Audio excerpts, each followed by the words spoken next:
Hi, my name is Jodie Porteous. I'm from Northwest Accountancy and I'm the Chief Educator at Northwest Accountancy. And I am here today to remind you that it's BAS time coming up soon. And here are some of the things that you need to be aware of when you're coding in your bookkeeping program so that your GST is correct when you go to lodge your business activity statement. So first one is motor vehicle registrations. So when you pay for your motor vehicle registration in your business, not all of it has GST on it. So it's only the portion that's not it's only the insurance portion that has GST. The actual registration doesn't, and the stamp duty doesn't either. So be aware when you're putting that invoice in from the Department of Transport that you're putting in the separate line items that are itemized at the bottom of the registration papers to make sure that your GST is correct before you press the approve button and save that bill in your system. So get the GST right on your motor vehicle registrations. The second one is insurances. So yet again, most insurance policies, there's one insurance policy that doesn't have it, but the rest of the insurance policies will have a stamp duty component to them, which is GST free. So when it comes to paying your insurances, it's not 100% GST.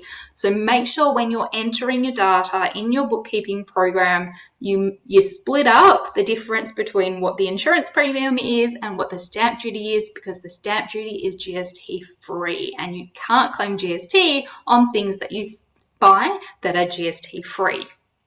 The third one is rent.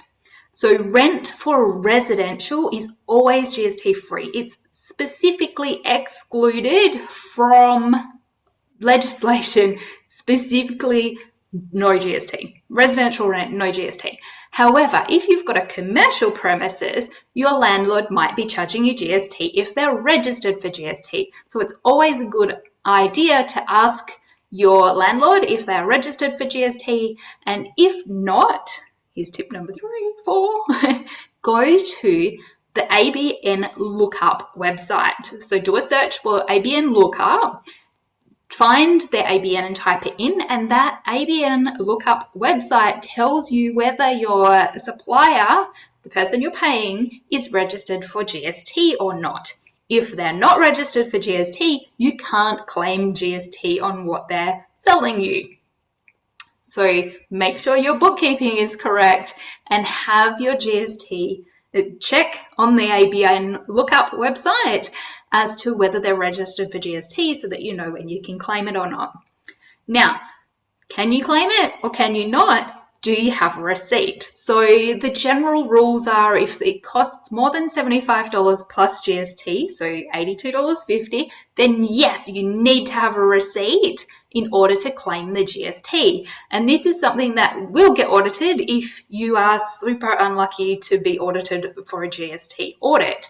So make sure you have all of your receipts for everything you purchase over $82.50. If it's less than that, yes, it's good practice to have the receipt. But if you don't and you can still show that you proved that you bought that thing, whether it's on a bank statement or a credit card statement, then the tax office will likely accept that. If it's a reputable business, that is probably likely to be registered for GST, and they can go and have a look on the ABN lookup as well to see if they are.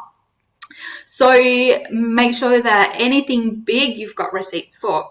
Another one that some of our clients might have been picked up for in the past is buying bigger items, so furniture or equipment or vehicles, and the invoice has not been in their name. So if you are purchasing a big piece of equipment for your business, make sure the receipt that your supplier is giving to you has your business name on it in some way, shape or form, because the tax office goes, well, you didn't buy it, you can't claim it, which hurts. It really hurts. So do the writing, make sure that the documentation lines up, it's in your name, it has their ABN on it, it's all detailed what it is you're buying, how much it is and how much the GST is, and then that will help you in case you ever get audited for GST.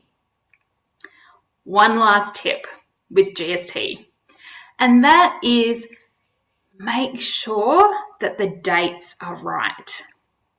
If you found at the end of the quarter that you've put in a few receipts in the previous quarter, then you may be able to do an adjustment to the next BAS to claim those particular items. So it's really good practice when you finish your data entry and you lodge your business activity statement to lock your file down so that you can't do any backdating of entries and therefore you miss them when you go and do the next BAS.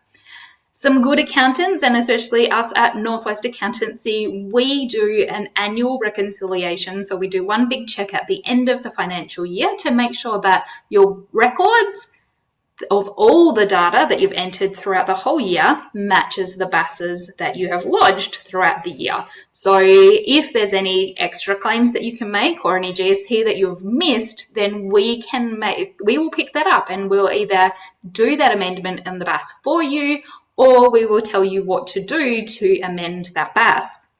Now, it's super important with timing that you don't put stuff in after you've lodged your BAS back in that BAS quarter because you might miss it. But doing that reconciliation and fixing it up at the time means that you can either, and it depends on how much it is, either put it on your next BAS or do an amendment to that previous BAS. So those are my tips with regards to GST. If you do have any questions or need any support with GST or bookkeeping in general, we've got some open office hours for bookkeeping support that you may be interested in joining. So I'll put the link for you in that. So if there are special spots available, you can jump into a group question and answer session and get your bookkeeping questions answered. Otherwise, please give our office call or reach out to us and we'll be able to do a one-on-one meeting and work through all of your questions that you have to make sure that your bookkeeping is correct and accurately reported at the time rather than having to go and fix it up later. If you've got any questions, please reach out. Thank you.